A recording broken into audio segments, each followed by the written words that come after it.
ഇന്നുണ്ടല്ലോ നമ്മുടെ കുട്ടികൾക്ക് അംഗൻവാടിയിൽ നിന്ന് കിട്ടുന്ന അമൃതം പൊടി ഉണ്ടല്ലോ, അതിൻ്റെ ടേസ്റ്റ് ഒട്ടും മനസ്സിലാവാത്ത രീതിയിൽ നല്ല നാടൻ ഒരു പലഹാരം ഉണ്ടാക്കി നോക്കിയാലോ. ഇനി അമൃതം പൊടി വീട്ടിലില്ലാത്തവർ ഗോതമ്പ് പൊടി വെച്ചിട്ടാണെങ്കിലും ഇത് ചെയ്ത് നോക്കണം കേട്ടോ. നല്ല ടേസ്റ്റി ആയിട്ടുള്ള ഒരു റെസിപ്പിയാണ്, പ്രത്യേകിച്ച് ഒരു നാടൻ പലഹാരമാണ്, ഹെൽത്തിയാണ് കേട്ടോ. ആദ്യം തന്നെ ഞാൻ ഇവിടെ ഒരു കപ്പ് അമൃതം പൗഡർ എടുത്തിട്ടുണ്ട്. ഇനി അമൃതം പൊടി ഇല്ലാത്തവർക്ക് ഒരു കപ്പ് ഗോതമ്പ് പൊടി എടുക്കാം. ഒന്ന് ജസ്റ്റ് ഒന്ന് വറുത്തെടുക്കാം, കരിഞ്ഞു പോവരുത്. ലോ ഫ്ലെയിമിൽ ഇടുക. നന്നായിട്ടൊന്ന് വറുത്തതിന് ശേഷം നമുക്കതൊന്ന് മാറ്റി വെക്കാം, കരിഞ്ഞു പോവാതെ മാറ്റി വെക്കാം.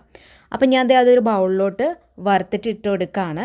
ഇനി നമുക്ക് ആ ഒരു പാനിൽ തന്നെ ആദ്യം നെയ്യ് ഒഴിച്ചു കൊടുക്കാം. ഒരു ടേബിൾ സ്പൂണോളം നെയ്യ് ഒഴിച്ചു കൊടുത്തിട്ട് നമുക്കതിലേക്ക് പഴം കട്ട് ചെയ്ത് ചേർത്ത് കൊടുക്കാം. ഞാനിവിടെ ചെറുപഴമാണ് എടുത്തിട്ടുള്ളത്. നിങ്ങൾക്ക് ഏത്തപ്പഴം വേണമെന്നുണ്ടെങ്കിൽ ഏത്തപ്പഴമാണെങ്കിലും എടുക്കാവുന്നതാണ്.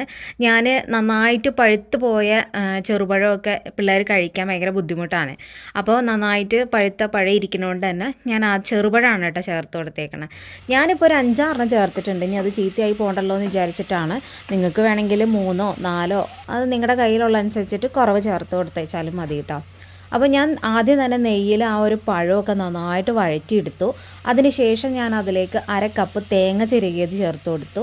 1/2 കപ്പ് ശർക്കര പൊടിച്ചതും കൂടെ ചേർത്ത് കൊടുത്തു കേട്ടോ. ഇനി പഞ്ചസാര വേണമെന്നുണ്ടെങ്കിൽ പഞ്ചസാര ചേർക്കാം കേട്ടോ. കുറച്ചുകൂടി ഹെൽത്തി ആയിക്കോട്ടെ എന്ന് വിചാരിച്ചിട്ടാണ് ശർക്കര ചേർത്ത് കൊടുത്തേക്കണത്. ഇതെല്ലാം കൂടി നന്നായിട്ട് നമുക്ക് നെയ്യിൽ വഴറ്റി നന്നായിട്ട് ഉടഞ്ഞ് കിട്ടും. ചെറുപഴമായതുകൊണ്ട് തന്നെ നന്നായിട്ട് ഉടഞ്ഞും കിട്ടും കേട്ടോ. ഏത്തപ്പഴമാണെങ്കിൽ നമ്മളൊന്ന് പ്രസ് ചെയ്ത് ഉടച്ച് കൊടുക്കണം. അതിനുശേഷം നമ്മൾ വറുത്ത് വെച്ചിട്ടുള്ള ആ ഒരു അമൃതം പൊടിയിലേക്ക് ആ ഒരു മിക്സും അതുപോലെ തന്നെ കുറേശ്ശെ വെള്ളം ഒഴിച്ച് കൊടുത്ത് നമുക്ക് മിക്സ് ചെയ്തെടുക്കണം. പിന്നെ അതേ നുള്ള ഉപ്പ് ചേർത്ത് കൊടുക്കണം, ബാലൻസ് ആവാൻ വേണ്ടിയിട്ട്. ഒരു 1/4 സ്പൂണോളം ചേർത്തിട്ടുണ്ട്. 1 സ്പൂൺ ഏലക്ക പൗഡറോടെയും ചേർത്ത് കൊടുത്തിട്ടുണ്ട്. ഇത് രണ്ടും മിക്സ് ചെയ്യുക, വെള്ളം ചേർത്ത് കൊടുക്കുക. ഏകദേശം ഒരു 1.5 ഗ്ലാസോളം വെള്ളം ഞാൻ ഇതിലേക്ക് ഒഴിച്ചു കൊടുത്തിട്ടുണ്ട്. നമ്മൾ ആ ഗോതമ്പ് പൊടി അല്ലെങ്കിൽ അമൃതം പൊടി എടുക്കണ ആ ഒരു ഗ്ലാസ് ഉണ്ടല്ലോ, അതിന് ആ ഒരു 1.5 ഗ്ലാസോളം ഞാൻ വെള്ളം ഒഴിച്ച് കൊടുത്തു. ഇനി നമുക്ക് ഏതെങ്കിലും ഒരു പാത്രം എടുക്കുക, സ്റ്റീലോ അലൂമിനിയോ എന്തെങ്കിലും ഒരു പാത്രം എടുക്കുക. അതിൽ നെയ്യ് നന്നായിട്ട് പുരട്ടി കൊടുക്കുക. അതിനുശേഷം നമുക്ക് ഈ ഒരു ബാറ്റർ അതിലേക്ക് ഒഴിച്ചു കൊടുക്കുക.